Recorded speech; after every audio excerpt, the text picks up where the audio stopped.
بسم اللہ الرحمن الرحیم۔ السلام علیکم ورحمۃ اللہ وبرکاتہ۔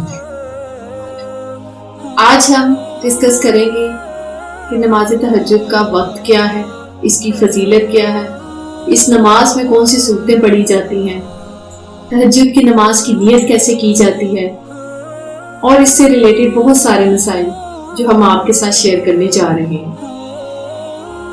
انشاءاللہ تعالی ان سب مسائل سے آپ کو بہت زیادہ فائدہ حاصل ہوگا۔ سب سے پہلے تو آپ یہ جانیے کہ اس نماز کی فضیلت کیا ہے۔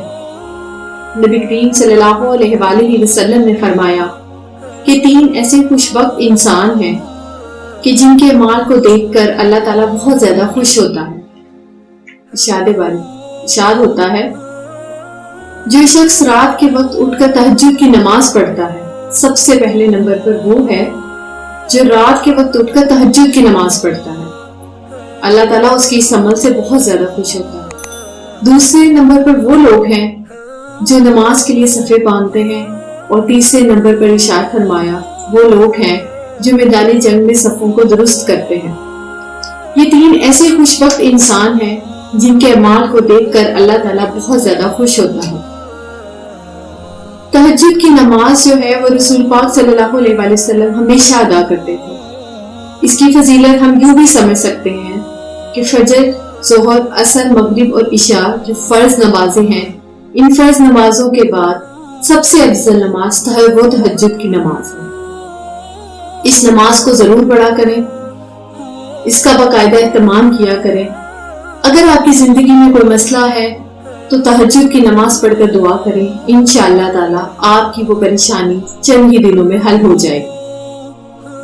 اس کے بعد اب ہم دیکھیں گے تہجد کی نماز کا وقت کب شروع ہوتا ہے۔ بہت سے لوگوں کو یہ غلط فہمی ہے کہ تہجد کی نماز کا وقت صبح کے وقت ہوتا ہے، یعنی کہ جو سحری کا وقت ہے وہ تہجد کی نماز کا وقت ہے۔ یہ بہت بڑی غلط فہمی ہے۔ تہجد کی نماز کا وقت عشاء کی نماز پڑھنے کے بعد شروع ہو جاتا ہے۔ جب آپ نے عشاء کی نماز پڑھ لی تو اس کے بعد تہجد کی نماز کا وقت شروع ہو گیا۔ جب آپ تھوڑی دیر کے لیے سوئے، جب بھی آپ کی رات میں آنکھ کھلی تو آپ تہجد کی نماز ادا کر سکتے ہیں۔ اب اس کا وقت کب ختم ہوتا ہے؟ تہجد کی نماز کا وقت تب ختم ہوتا ہے جب سحری کا وقت ختم ہوتا ہے، یعنی کہ سحری کا وقت ختم ہونے کے ساتھ ہی تہجد کی نماز کا وقت ختم ہو جاتا ہے، اور عشاء کی نماز پڑھنے کے بعد اس کا وقت شروع ہو جاتا ہے۔ لیکن اس کو پڑھنے کا سب سے افضل وقت وہ سحری کا وقت ہے، کیونکہ انسان اس وقت سویا ہوا ہوتا ہے۔ اس وقت گرم بستر کو چھوڑ کر بہت مشکل ہوتا ہے کہ انسان اٹھے اور وضو کر کے نماز ادا کرے، اور جو چیز آپ کے نفس پر گرا گزرے اس کا ثواب بھی بہت زیادہ ہے۔ چنانچہ سحری کے وقت سب سے افضل وقت ہے تہجد ادا کرنے کا، لیکن آپ اسے رات کے کسی بھی پہر ادا کر سکتے ہیں۔ اب ہم دیکھیں گے کہ اس نماز کی رکعتیں کتنی ہیں۔ اس نماز کی کم سے کم 2 رکعتیں پڑھنی چاہیے، اور زیادہ سے زیادہ 12 رکعتیں بھی آپ پڑھ سکتے ہیں۔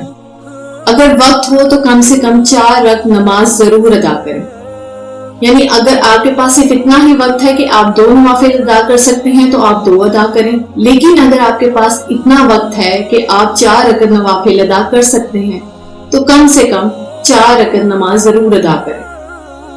پھر اس سے زیادہ آپ ادا کر سکتے ہیں، زیادہ سے زیادہ 12 رکعتیں آپ ادا کر سکتے ہیں۔ بہت سے لوگ سمجھتے ہیں کہ شاید اس میں کوئی خاص صورت پڑھی جاتی ہے، بالکل ایسا نہیں ہے۔ جیسے آپ کو قرآن پاک کی کوئی بھی صورت آتی ہے تو آپ اس کو ادا کر سکتے ہیں۔ سب سے پہلے آپ ثنا پڑھیں گے، پھر بسم اللہ پڑھیں گے، پھر اس کے بعد سورہ فاتحہ، پھر جو بھی آپ کو صورت آتی ہے وہ پڑھیں گے، پھر رکوع سجود کریں گے۔ اس کے بعد پھر دوبارہ آپ شروع ہوں گے، سورہ فاتحہ پڑھیں گے، قرآن پاک کی صورت پڑھیں گے، جو بھی آپ کو آتی ہے وہ اس کو ملائیں گے، پھر اس کے بعد التحیات درود پاک پڑھ کے دعا پڑھ کے سلام پھیر لیں گے۔ اس طرح آپ کی 2 رکعتیں کمپلیٹ ہو جائیں گی۔ اس کے بعد آپ مزید جتنی رکعتیں پڑھنا چاہیں 12 رکعتوں تک آپ وہ رکعتیں پڑھ سکتے ہیں۔ پڑھنے کا طریقہ اسی طرح ہے جیسے باقی نوافل ادا کیے جاتے ہیں۔ اب بات ہے اس کی نیت کیسے کی جاتی ہے۔